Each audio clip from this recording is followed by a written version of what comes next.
नमस्कार दोस्तों। कैसे हैं आप सभी। आज मैं आपको बायोलॉजी का एक बेहद इंपॉर्टेंट टॉपिक जिसका नाम है सेल सेल चैप्टर की तरफ मैं आपको लेकर चलूंगा।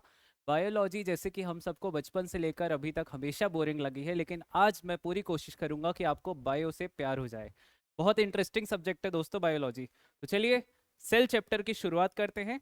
और सेल, सबसे पहले हम देखते हैं कि सेल क्या होता है। सेल होता है basic building block of life, या फिर बेसिक यूनिट ऑफ लाइफ को ही हम क्या कहते हैं दोस्तों, सेल कहते हैं।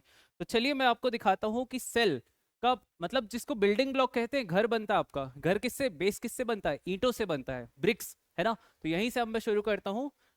सेल, देखिए ये क्या है आपका, एक सिंगल ईंट है।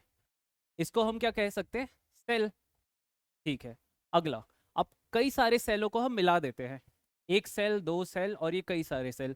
जब हम कई सारे सेलों को मिला देते हैं तो उसको हम कहते हैं टिश्यू। क्या कहते हैं, टिश्यू। तो जब हम कई सारे सेल्स को मिला दिए तो ये हो गया टिश्यू। और स्टडी ऑफ टिश्यू को हम कहते हैं हिस्टोलॉजी। हिस्टोलॉजी क्या होती है, स्टडी ऑफ टिश्यू।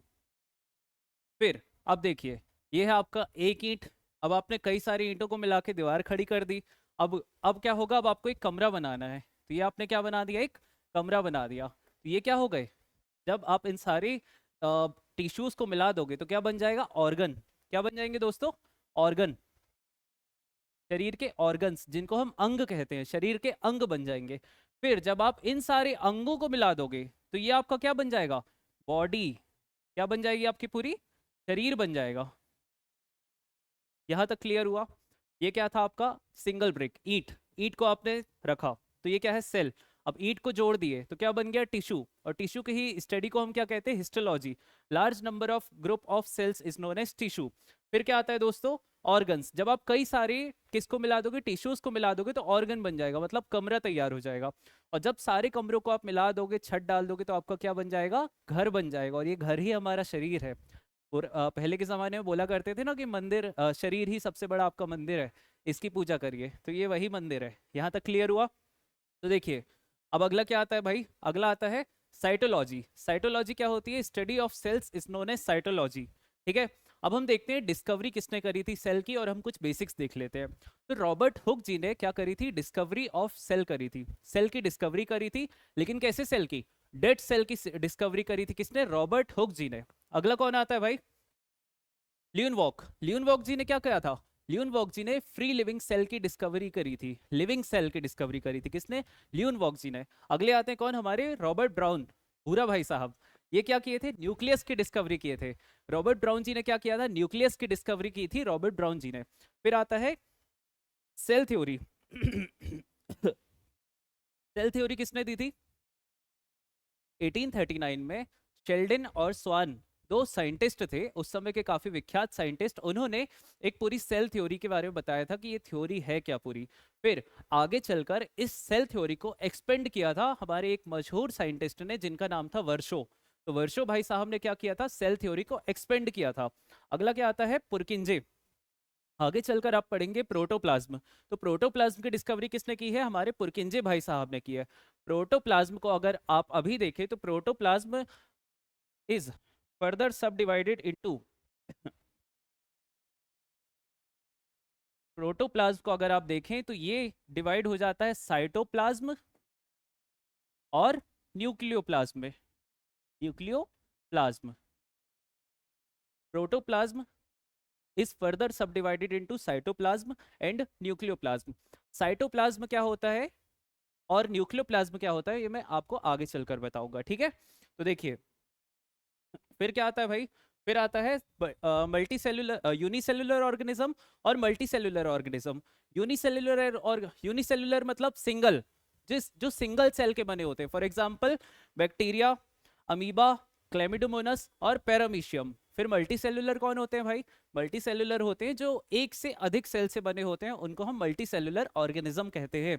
जैसे कि कौन हो गया अपना, प्लांट, एनिमल और फंगई। अब देखिए, अब आता है अपना क्या, प्लाज्मा मेम्ब्रेन। क्या आता है, प्लाज्मा मेम्ब्रेन। देखिए,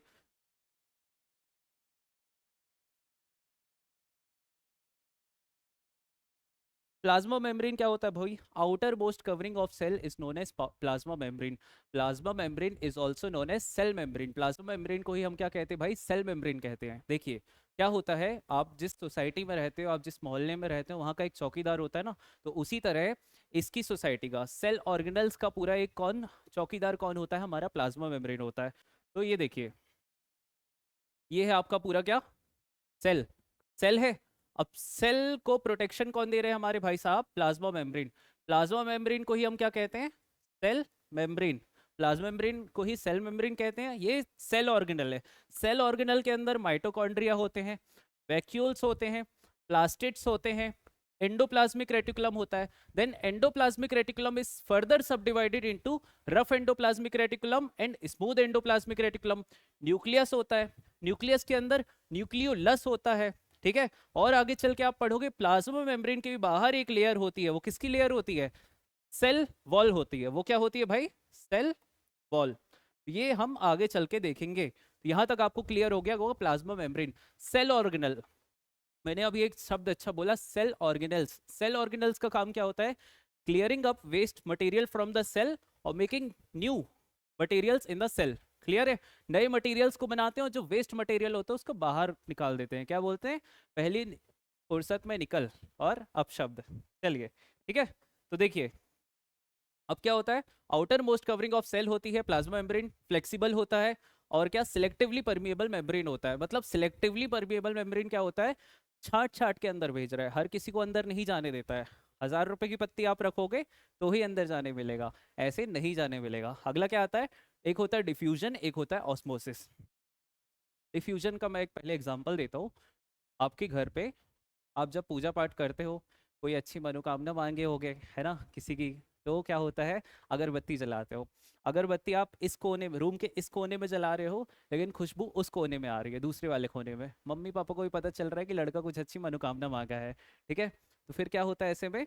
ये जो हाई कंसेंट्रेशन से लो कंसेंट्रेशन की तरफ जा रही है आपकी स्मेल, है ना, तो ये क्या होता है? ये डिफ्यूजन होता है। अगर इसी को आप वाटर के एस्पेक्ट में लोगे तो क्या होगा, या फिर किसी सब्सटेंस के, तो movement of a substance from a region of high concentration to low concentration is known as diffusion. और अगला क्या आता है? ये जो वाटर होता है ये लॉ ऑफ डिफ्यूजन को ओबे करता है। फिर इसी के साथ अगर आप ऑस्मोसिस देखोगे तो भाई ऑस्मोसिस क्या होता है? Movement of water from high concentration to low water concentration.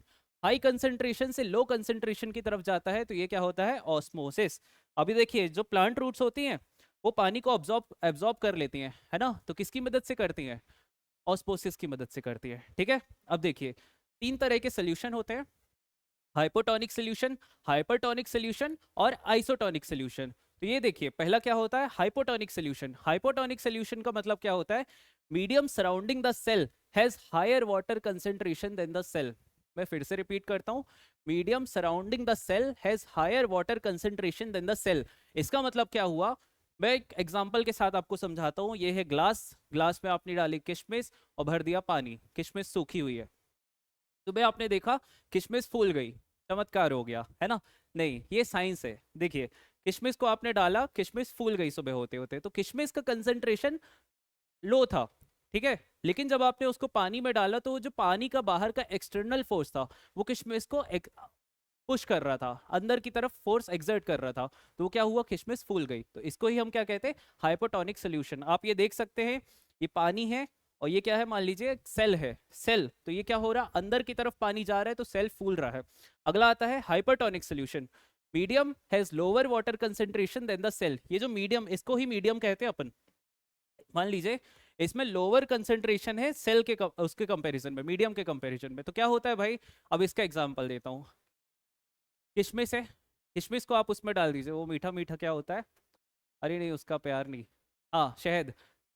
शहद में आपने किशमिश को डाल दिया, सुबह आप देखोगे किशमिश क्या हो जाएगी? पिचक जाएगी, सूख जाएगी पूरी, है ना। तो ये क्या होता है? बाहर का कंसंट्रेशन कम था और अंदर का ज्यादा था, तो अंदर से बाहर जा रहा है, तो इसको ही हम क्या कहते हैं? Hypertonic solution. आइसोटोनिक सोल्यूशन क्या होता है? आइसोटोनिक सोल्यूशन होता है कुछ नहीं, बैलेंस, इक्विलिब्रियम वाली पोजीशन। मतलब मीडियम और क्या, बाहर का जो कंसंट्रेशन है वो क्या रहेगा? सेम रहेगा। क्लियर हो गया? तो ये होता है आइसोटोनिक सोल्यूशन।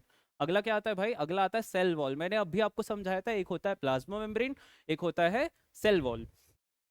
तो ये जो सेल वॉल होता है भाई, सेल वॉल में क्या होता है, ये आउटसाइड सेल मेम्ब्रेन के बाहर होती है और फ्रीली परमिएबल होती है। मैंने वहां आपको पढ़ाया था प्लाज्मा मेम्ब्रेन में कि वो सिलेक्टिवली परमिएबल होती है, और ये क्या होती है, फ्रीली परमिएबल होती है। ये 1000 रुपए की पत्ती नहीं लेती है किसी से, बोलती जाओ एंजॉय करो, है ना, चिल करो। तो यहाँ पे क्या हो रहा है भाई, सेल वॉल में फ्रीली परमिएबल होता है, नॉट प्रेजेंट एवरीवेयर, ये हर जगह प्रेजेंट नहीं होती है। तो भैया कहाँ प्रेजेंट होती है, ये सिर्फ प्लांट, बैक्टीरिया और फंगई में प्रेजेंट होती है। तो क्या एनिमल्स में भी प्रेजेंट होती है? नहीं भाई, सेल वॉल एनिमल्स में एब्सेंट होती है। क्लियर हुआ? किस किस में प्रेजेंट होती है? प्लांट, बैक्टीरिया और फंगई। तो देखो, प्लांट, प्लांट वॉल में प्लांट सेल में किसकी बनी होती है, सेल्यूलोज की बनी होती है। सेल्यूलोज, सेल्यूलोज क्या प्रोवाइड करता है, स्ट्रक्चरल स्ट्रेंथ प्रोवाइड करता है। या तो आप इसको टर्जिडिटी कह लो, टर्जिडिटी मतलब अगर पेड़ ऐसा खड़ा है ना, तो सेल्यूलोज की मदद से खड़ा है, ठीक है। तो ये किस में होता है, प्लांट सेल में, ठीक है। अगला आता है बैक्टीरिया। बैक्टीरिया में मेड अप ऑफ किसकी वजह से बनता है, पेप्टिडोग्लाइकन, पेप्टिडोग्लाइकन की वजह से बनता है। और अगला आता है फंगई, फंगई में किसकी वजह से बनता है, चिटिन। कई लोग इसको चिटिन कहते हैं, कई लोग इसको काइटिन कहते हैं।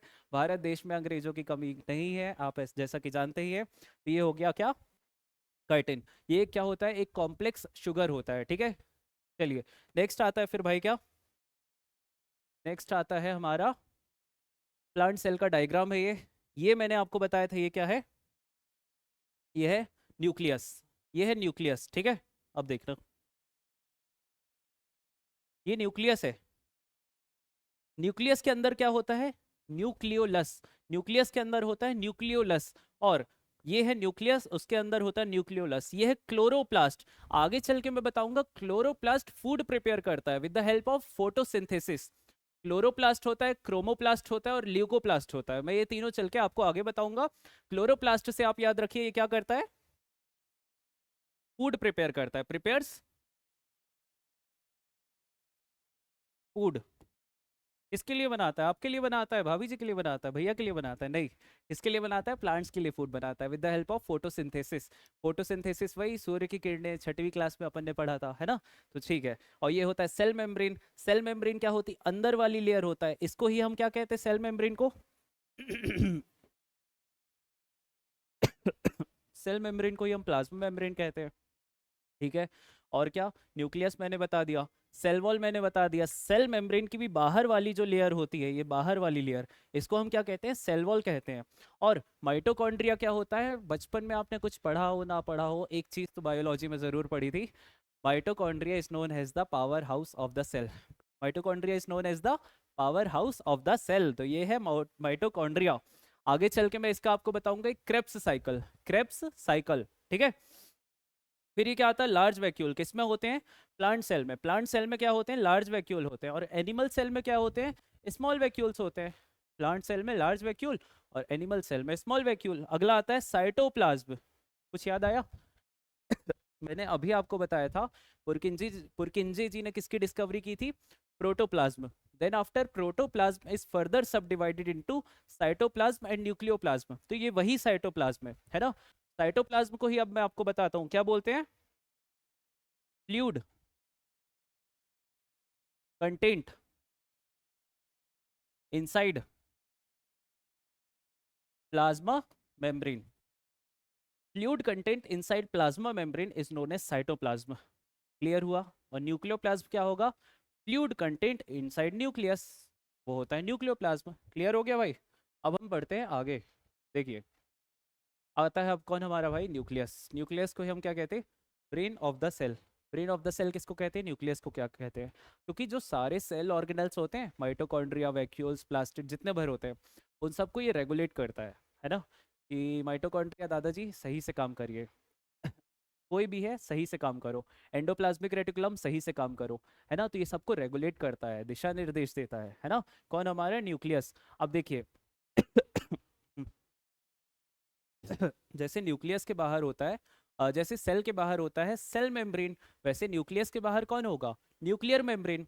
तो न्यूक्लियस के बाहर कौन होता है भाई, हाँ, हमारा न्यूक्लियस के बाहर होता है न्यूक्लियर मेम्ब्रेन। ये कैसा होता है, डबल लेयर्ड होता है। कैसा होता है भाई, डबल लेयर्ड होता है।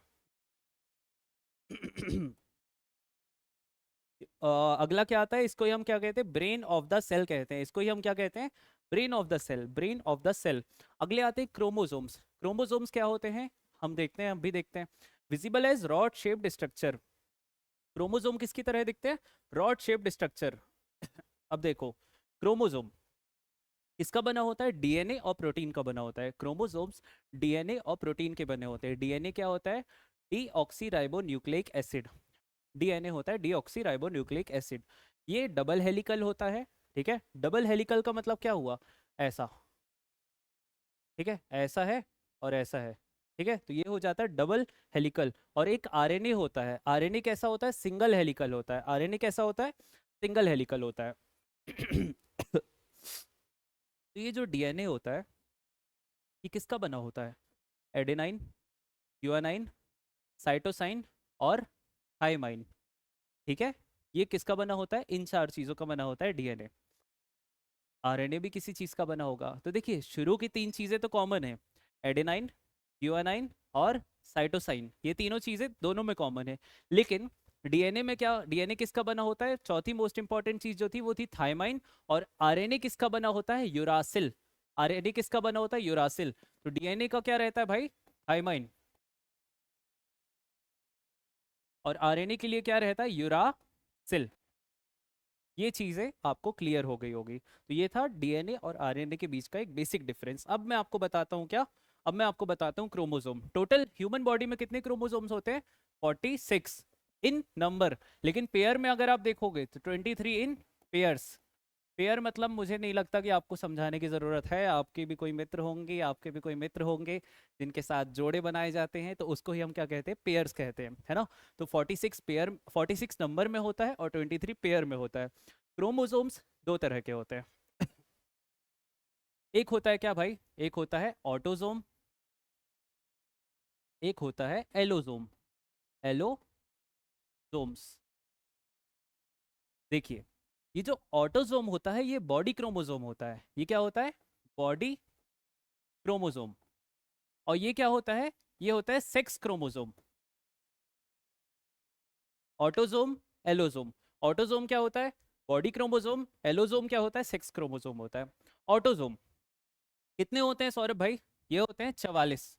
44 क्या, 44 इन नंबर और 22 इन पेयर्स। 22 पेयर में होते हैं ये, क्लियर है। और ये जो सेक्स क्रोमोसोम होते हैं ये कितने होते हैं, दो होते हैं। 44 प्लस 2, 44 प्लस 2 कितना हो गया, 46 हो गया। यहाँ तक की कहानी तो आपकी क्लियर हो गई होगी। ये हो गया क्रोमोसोम्स की कहानी, यहाँ तक समझ में आया। अब देखो, एक होते हैं हमारे समाज में पुरुष, जिसको हम मेल कहते हैं, है ना, और एक होती है फीमेल, जिनको हम महिला कहते हैं, विमेन। पुरुष में कितना क्या होता है क्रोमोसोम, एक्स और वाई। महिला में क्या होते हैं, एक्स और एक्स। यहाँ तक समझ में आ गया। अब अगर आपको मेल चाहिए, बॉय, है ना, बॉय चाहिए, तो वो वाई क्रोमोसोम जरूरी है। क्लियर है, मैंडेटरी है कि वाई क्रोमोसोम होना चाहिए। और अगला अगर फीमेल चाहिए, है ना, तो क्या होगा, एक्स, एक्स क्रोमोसोम रहेगा। यहाँ तक क्लियर हो गया। तो ये थी किसकी कहानी भाई, क्रोमोसोम्स की। मैं फिर से इसको एलैबोरेट कर देता हूँ। ह्यूमन बॉडी में टोटल क्रोमोसोम्स होते हैं 46 in number but 23 in pairs. Autosome होता है, एलोजोम होता है। ऑटोजोम होता है बॉडी क्रोमोसोम, 44 होते हैं टोटल। एक होता है एलोजोम। एलोजोम क्या होते हैं, सेक्स क्रोमोसोम होते हैं, दो होते हैं। और इन्हीं दो क्रोमोसोम्स की वजह से पूरा हमारा जेंडर डिसाइड होता है कि हम पुरुष बनेंगे कि हम महिला बनेंगे, है ना। तो ये चीज हो गई। फिर क्या, 44 प्लस 2 कितना हो गया, 46 हो गया, 46 हो गया। मेल के लिए क्या रहता है, एक्स और वाई क्रोमोसोम। और विमेन के लिए क्या होता है, एक्स और एक्स क्रोमोसोम, है ना। तो यहाँ तक क्लियर हो गया होगा आपको। फिर अगला देखते हैं हम, क्या, ये क्रोमोसोम बना किसका होता है, डीएनए और प्रोटीन, ठीक है। और फिर आता है भाई न्यूक्लियोलस। मैंने आपको बता ही दिया था, न्यूक्लियोलस क्या होता है, inside plasma, inside nucleus, nucleus के अंदर होता है, involve in formation of ribosomes, ठीक है। ये है आपका न्यूक्लियस भाई, ठीक है। ये क्रोमेटिन, ये chromatin material, thread like structure है ना। क्रोमेटिन मतलब होता है थ्रेड लाइक स्ट्रक्चर, इसके अंदर होता है। ये पोर्स है इसके, ये न्यूक्लियर मेम्ब्रेन, मैंने जैसे कि आपको बताया था, न्यूक्लियर मेम्ब्रेन किसको प्रोटेक्ट करता है, न्यूक्लियस को करता है। तो outer most layer of nucleus is known as nuclear membrane, है ना। ये होता है क्रोमेटिन मटेरियल, ये थ्रेड लाइक स्ट्रक्चर।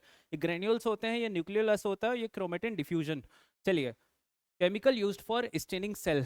स्टेनिंग क्या होता है, सेल स्टेनिंग। सेल स्टेनिंग वो होता है, आपको अगर सेल को माइक्रोस्कोप में अच्छे से देखना है ना, तो उसके आप स्टेनिंग करोगे, तो स्टेनिंग के कुछ एजेंट्स होते हैं। कौन कौन से मेन एजेंट्स होते हैं?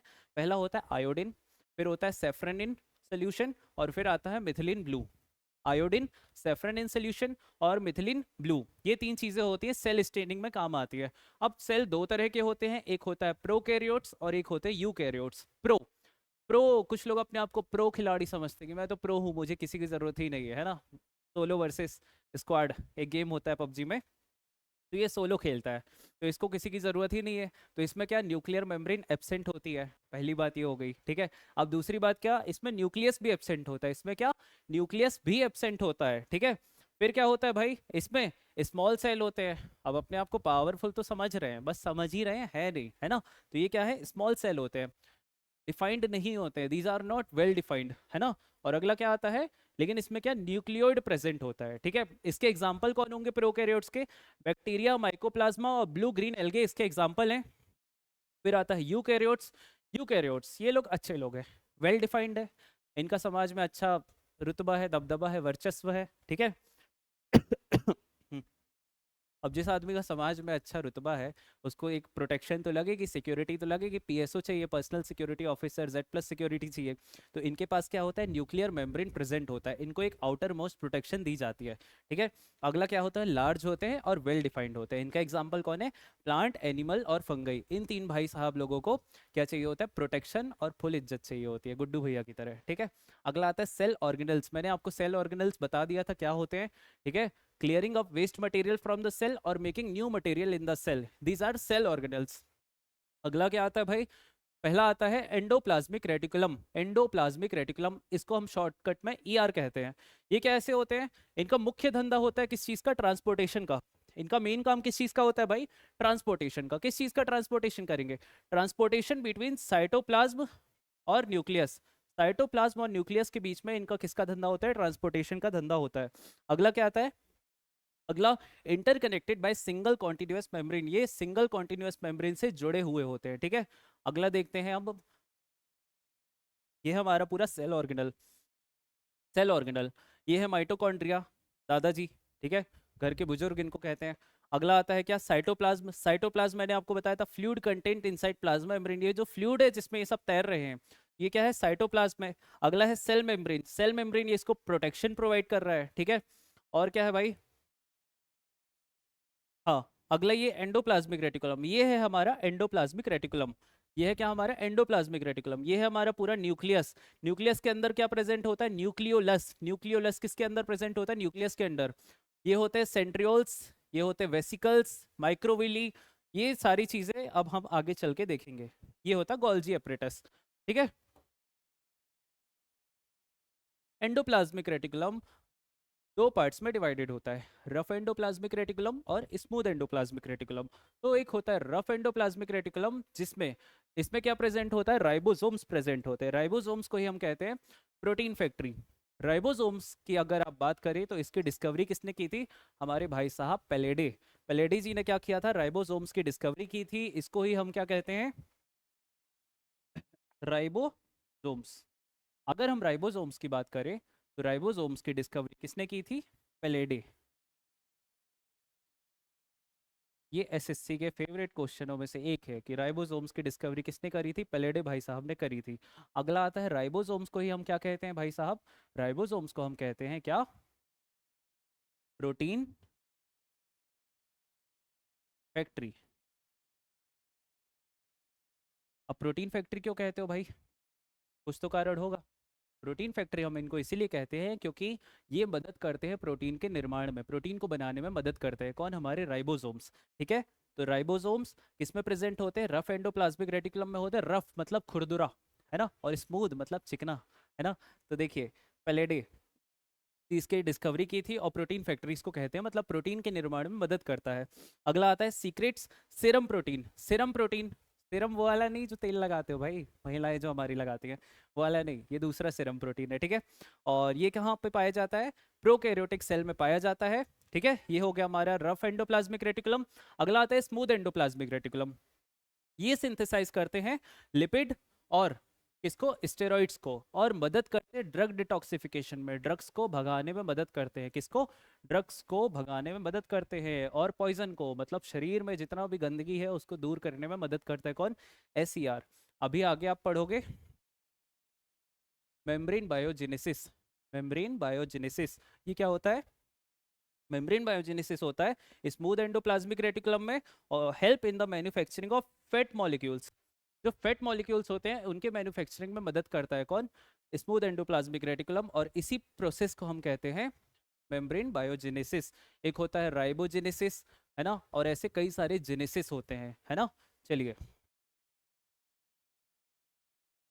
अब आता है हमारा कौन? Golgi apparatus. गोल्जी एपरेटस, इसकी डिस्कवरी किसने की थी? हमारे कैमिलो गोल्जी। इससे पहले लेकिन मैं आपको पढ़ाना चाहूंगा क्या? इससे पहले मैं आपको पढ़ाऊंगा माइटोकॉन्ड्रिया। माइटोकॉन्ड्रिया को बोलते हैं हम power house of the cell. ये मैंने आपको पढ़ा दिया था। रिचर्ड एल्टमैन जी ने डिस्कवरी करी थी किसकी? माइटोकॉन्ड्रिया की। रिचर्ड एल्टमैन जी ने क्या किया था? डिस्कवरी करी थी माइटोकॉन्ड्रिया की। और ये दो मेम्ब्रेन कवरिंग होती है, इस पर डबल लेयर कवरिंग होती है। एक होती है आउटर जो कि होती है पोरस, और इनर होती है फोल्डेड। पोरस मतलब होते छेद। तो ये जो आउटर है इसमें क्या होता? पोरस, और इनर होती folded. Energy released by mitochondria in the form of ATP. अब एटीपी क्या है भाई? ATP adenosine triphosphate. एटीपी क्या होती है? Adenosine triphosphate. देखिए, मैंने आपको बताया था भाई, एक होती है क्या? कौन सी साइकिल? कौन सी साइकिल होती है?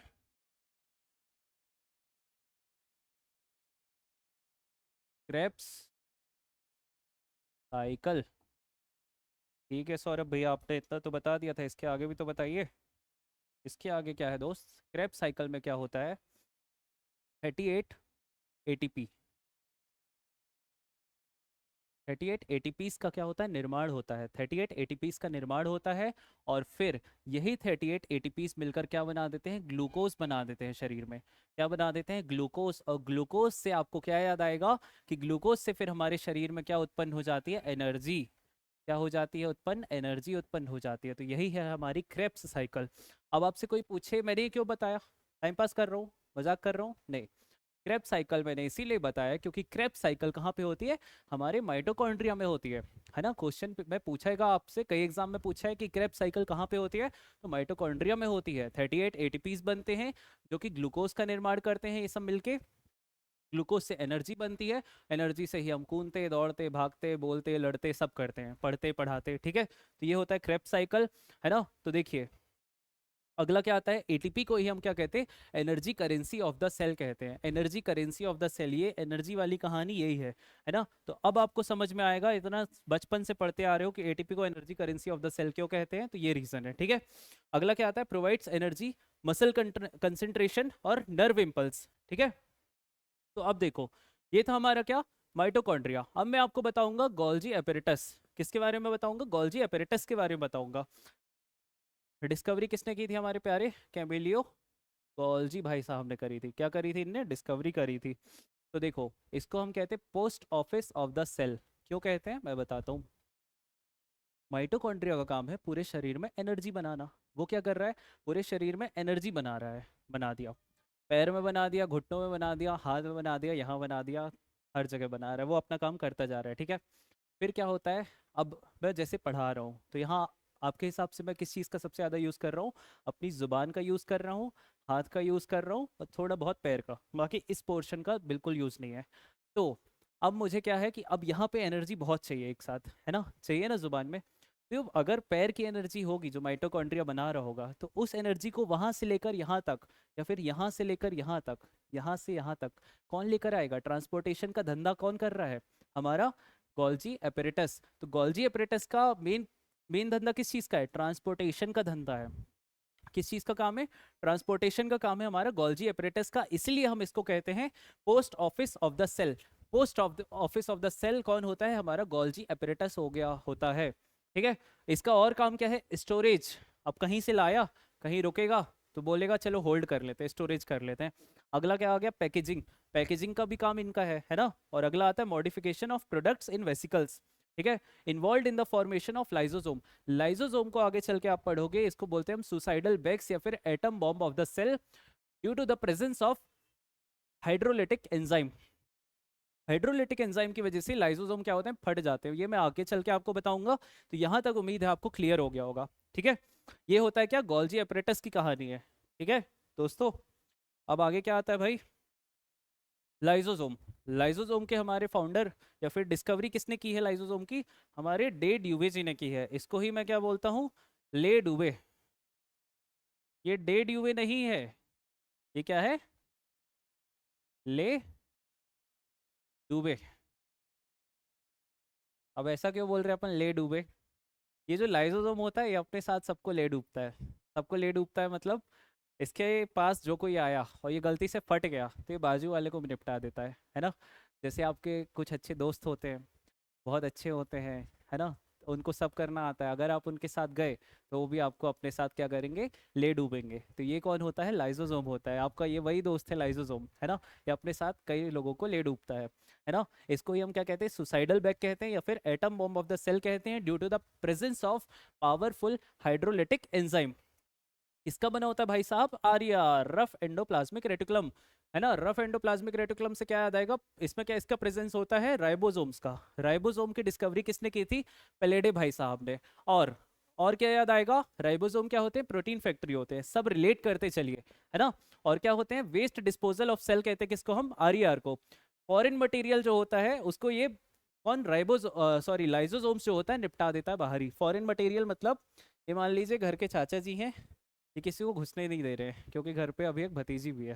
ठीक है, ठीक है। अगला क्या है, इंट्रासेल्युलर और extra cellular digestion by lysosomes और dispose useless cell and replace them with new. जो यूजलेस सेल होते हैं बेकाम के, है ना, उनको क्या कर देता है, बोलता है निकल पहली फुर्सत में अपशब्द, और क्या होता है, नए को अंदर कर लेता है। ठीक है, ये होता है लाइसोसोम्स। फिर आता है माइटोकॉन्ड्रिया, मैंने आपको ये बता ही दिया था।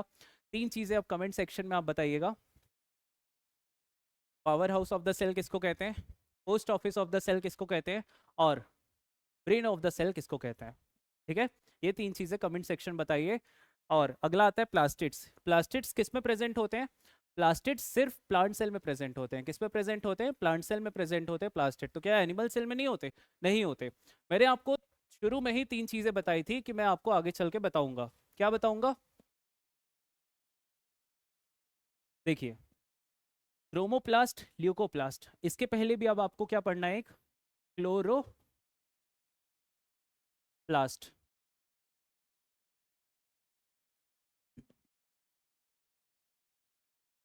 क्लोरोप्लास्ट क्या करता है, प्रिपेयर्स फूड। ये क्या करता है, फूड को प्रिपेयर करता है। देखो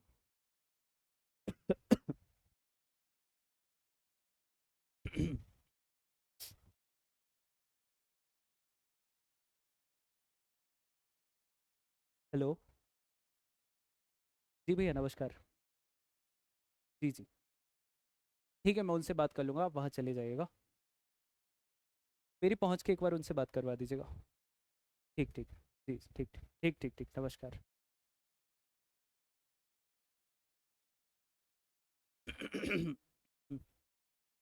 क्लोरोप्लास्ट, क्रोमोप्लास्ट और ल्यूकोप्लास्ट। क्लोरोप्लास्ट क्या करता है, फूड प्रिपेयर करता है। किसकी मदद से, सनलाइट की मदद से। क्लियर। क्रोमोप्लास्ट और ल्यूकोप्लास्ट, फूड बन गया, बन गया। क्रोमोप्लास्ट अब क्या करेगा, क्रोमोप्लास्ट उनको कलर प्रोवाइड करेगा। क्या करेगा, कलर प्रोवाइड करेगा, और ये कलरलेस होते हैं। तो अब देखो, मैं आपको एक चीज़ अच्छी बताता हूँ आज, याद रखिएगा। ठीक है। आपने टमाटर देखा है, टमाटर लाल होता है ना, है ना, इसीलिए लाल लाल उससे लिख दिया हूँ, लाल अक्षरों से। तो टमाटर लाल क्यों होता है, किसकी वजह से होता है, लाइकोपीन। लाइकोपीन की वजह से क्या होता है, टमाटर लाल होता है। गाजर खाएं आप, गाजर कई लोग खाए होंगे, है ना। गाजर कैसी होती है, गाजर होती है, गाजर होती है, चलो, कैरेट, ये हो गया कैरेट। कैरेट का कलर क्या होता है, कमेंट सेक्शन में बता देना, ठीक है। कैरेट का कलर कैसा होता है, ऑरेंज होता है, किसकी वजह से होता है, कैरेट का कलर ऑरेंज होता है कैरोटीन की वजह से, कैरोटीन। टमाटर का कलर लाल क्यों होता है, लाइकोपीन की वजह से होता है। कैरेट का कलर ऑरेंज क्यों होता है भाई, किसकी वजह से होता है, कैरोटीन की मदद से होता है, गाजर। ठीक है, आगे आगे क्या आता है, ल्यूकोप्लास्ट। क्लोरोप्लास्ट हो गया, फूड प्रिपेयर करता है। क्रोमोप्लास्ट कलर प्रोवाइड करता है। और ल्यूकोप्लास्ट क्या करता है, ल्यूकोप्लास्ट स्टोर करता है। किसको करता है, स्टोर करता है। स्टार्च, ऑयल और प्रोटीन को स्टोर करता है। स्टार्च, ऑयल और प्रोटीन को स्टोर करता है कौन, हमारा ल्यूकोप्लास्ट। जैसे कि हमने पीछे पढ़ा है कि माइटोकॉन्ड्रिया के पास खुद का डीएनए और राइबोसोम्स होता है, उसी तरह से क्या होता है, उसी तरह से प्लास्टिड्स के पास भी खुद का जनरेटर होता है। जनरेटर बोले तो भाई साहब डीएनए और राइबोसोम होता है, किसके पास, प्लास्टिड्स के पास खुद का। ठीक है, तो यहाँ तक आपको समझ में आ गया होगा। अगला आता है वैक्यूल्स। वैक्यूल्स क्या होते हैं, present in all plant, fungal cells और एनिमल। इसको हम कहते हैं store room of the cell. अब कोई एक बंदा ऐसा भी तो चाहिए, कोई धंधा कर रहा है, कोई बना रहा है, कोई फेंक रहा है, कोई बम फोड़ रहा है, तो कोई अब एक ऐसा भी तो चाहिए जो सबको स्टोर करके रखे, है ना। तो स्टोरेज का जिम्मा किसको हमने सौंप दिया, इस भाई साहब को, वैक्यूल्स को। अब मैंने आपको शुरू में बताया था एक होता प्लांट सेल, एक होता एनिमल सेल। तो प्लांट सेल में वैक्यूल्स बड़े होते हैं। कभी आप वो रेगिस्तान में क्या होता है, कैक्टस का पेड़ होता है, उसको काट के देखना, अच्छा भर भर के पानी निकलेगा, है ना। तो ये क्या होता है, प्लांट सेल में वैक्यूल्स बड़े होते हैं। एनिमल सेल्स में क्या होते हैं, वैक्यूल्स छोटे होते हैं। तो स्मॉल वैक्यूल्स किस में होते हैं, एनिमल सेल में होते हैं। लार्ज किस में होते हैं, प्लांट सेल में होते हैं। ठीक है, formed by fusion of multiple membrane vesicles help to maintain turgidity of the cell और rigidity। टर्जिडिटी और रिजिडिटी प्रोवाइड करता है सेल को। और ये क्या करता है, स्टोर करता है किसको, अमीनो एसिड को, शुगर को, स्टार्च को और प्रोटीन को। अमीनो एसिड को, स्टार्च को, शुगर को और प्रोटीन को स्टोर करता है। ठीक है,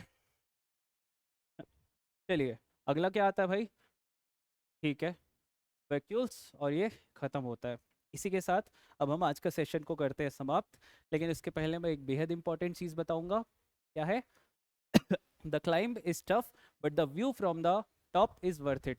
अभी मैं गया था पचमढ़ी कुछ समय पहले, तो वहाँ पे क्या हुआ था, ट्रैकिंग कर रहा था, चढ़ रहा था, दिमाग ख़राब हो गया यार कि कहाँ से आ गए फालतू में। ठीक है, लेकिन जब वहाँ चढ़े और वहाँ पे हमने देखा क्या कि जो व्यू था वहाँ से, टॉप से जो व्यू था ना, वो बहुत वर्थ इट था यार। इतनी मेहनत, इतना धक्का, इतना पसीना, सब कुछ वर्थ इट था। तो यही होता हमारी लाइफ के साथ। शुरू में हमें लगता कि हम घिस रहे हैं, मेहनत कर रहे हैं, सब बेकार है, लेकिन नहीं, बेकार कुछ नहीं होता है, सब कुछ वर्थ इट होता है at the end of the day. इसलिए मैंने लिखा है the climb is tough but the view from the top is worth it. जो व्यू आप देखोगे ना वहाँ से, सनसेट का हो या सनराइज का, वो वर्थ इट होता है। यही सफलता के बाद होता है। ठीक है दोस्तों, तो इसी के साथ हम अपनी क्लास को करते हैं समाप्त। और एक और अच्छा कोट बोलता हूँ, मुट्ठी भर लेकर कुछ सपने, जेबों में भर कर के आशाएं, दिल में है अरमान यही कुछ कर जाए, कुछ कर जाए। सूरज सा तेज नहीं मुझ में, दीपक सा जलता देखोगे, अपनी हद रोशन करने से तुम मुझे कब तक रोकोगे। ठीक है दोस्तों, इसी के साथ हम मिलते हैं अगले सेशन में। और ऐसे ही वीडियोस के लिए आप इस चैनल को सब्सक्राइब कर सकते हैं। ठीक है, जय हिंद, जय भारत।